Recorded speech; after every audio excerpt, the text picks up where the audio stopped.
एक आलीशान रेस्टोरेंट के बाहर एक बदतमीज सुरक्षा गार्ड एक बूढ़े आदमी और उसकी छोटी बेटी को, जो चुपचाप सीढ़ियों पर बैठे थे, वहां से भगा रहा था। गार्ड ने झल्लाते हुए कहा, ए बूढ़े, यहाँ क्या कर रहे हो? निकल जाओ यहाँ से, वरना बाहर फेंक दूंगा। बूढ़े आदमी ने मुश्किल से अपनी जेब से एक छोटा सा मोड़ा हुआ कागज निकाला और धीरे से कहा, बेटा, क्या तुम मुझे बता सकते हो कि यह पता कहाँ है? मेरे बेटे ने मुझे यह दिया था। गार्ड ने वह पर्ची छीन ली, उसे पढ़ा और मजाक उड़ाते हुए बोला, ये क्या बकवास है? इसमें B195 लिखा है और तुम 22 नंबर पर बैठे हो। पागल हो क्या? दिमाग खराब हो गया है? उसने वह कागज बूढ़े आदमी के हाथ में वापस धक्का दे दिया। अब यहाँ से दफा हो जाओ। बूढ़े आदमी ने शांत स्वर में जवाब दिया, नहीं बेटा, तुम समझ नहीं रहे हो। मेरे बेटे ने खुद मुझे यह पता दिया है। उसने कहा था कि वह यहीं काम करता है। उसने कहा था कि वह यहाँ का मालिक है। गार्ड जोर से हंस पड़ा। उसकी आवाज तीखी थी। मालिक? हाँ। बूढ़े, क्या तुम्हारा दिमाग खराब हो गया है? इस रेस्टोरेंट का मालिक अरबपति है। तुम्हें लगता है तुम्हारा बेटा वही हो सकता है? यह सुनकर बूढ़े आदमी की बेटी गार्ड के लहजे से नाराज होकर आगे बढ़ी और बोली, क्या आप कम से कम इज्जत से बात नहीं कर सकते? क्या आपको तमीज नहीं है?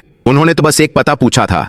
क्या उसका जवाब देना इतना मुश्किल है? उनके पीछे चुपचाप सब कुछ देखता हुआ रेस्टोरेंट का असली मालिक खड़ा था। उसने सब कुछ देख लिया था। बूढ़े आदमी ने गार्ड की ओर देखा और कहा, सुनो बेटा, अगर मेरे बेटे को पता चल गया कि तुमने मुझे अपमानित किया है तो तुम्हारे लिए अच्छा नहीं होगा। गार्ड ने तिरस्कार से मुस्कुराया। अच्छा, तो तुम्हारे बेटे का नाम क्या है? बूढ़े आदमी ने सिर उठाया, जवाब दिया, दिव्यम बंसल। गार्ड ने हंसी उड़ाते मुंह बनाया। हाँ बेवकूफ, मालिक का नाम शिवम वर्मा है। मुझसे पंगा मत लेना, नहीं तो इस डंडे से बाहर फेंक दूंगा। अब दफा हो जाओ। बूढ़े आदमी की आंखों में आंसू भर आए।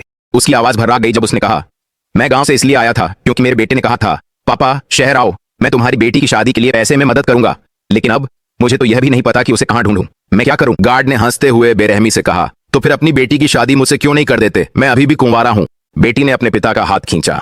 पापा चलिए यहां से, यह आदमी बहुत घटिया है। लेकिन इससे पहले कि वे जा पाते, गार्ड ने लड़की का हाथ जोर से पकड़ लिया और ठीक उसी पल थप्पड़। रेस्टोरेंट के मालिक ने आगे बढ़कर गार्ड के गाल पर जोरदार थप्पड़ मारा। गार्ड हैरान रह गया। सर, मैं... मालिक की आवाज गूंज उठी, मैं तुम्हारा बर्ताव अब तक देख रहा था। तुम्हें शर्म नहीं आती? एक बुजुर्ग से इस तरह बात करते हो, उसकी बेटी को छूते हो। तुम्हारा यहाँ काम खत्म, बाद में तुम्हें देख लूंगा। वह बुजुर्ग की ओर नरमी से मुड़ा और पूछा, चाचा क्या हुआ? सब कुछ बताइए। बुजुर्ग ने उन्हें वह कागज थमाया और पूरी कहानी समझाई। मालिक ने पर्ची पढ़ी, फिर उस पर लिखा फोन नंबर देखा। उसने नंबर मिलाया, लेकिन लाइन बंद थी। बुजुर्ग फूट फूट कर रो पड़ा।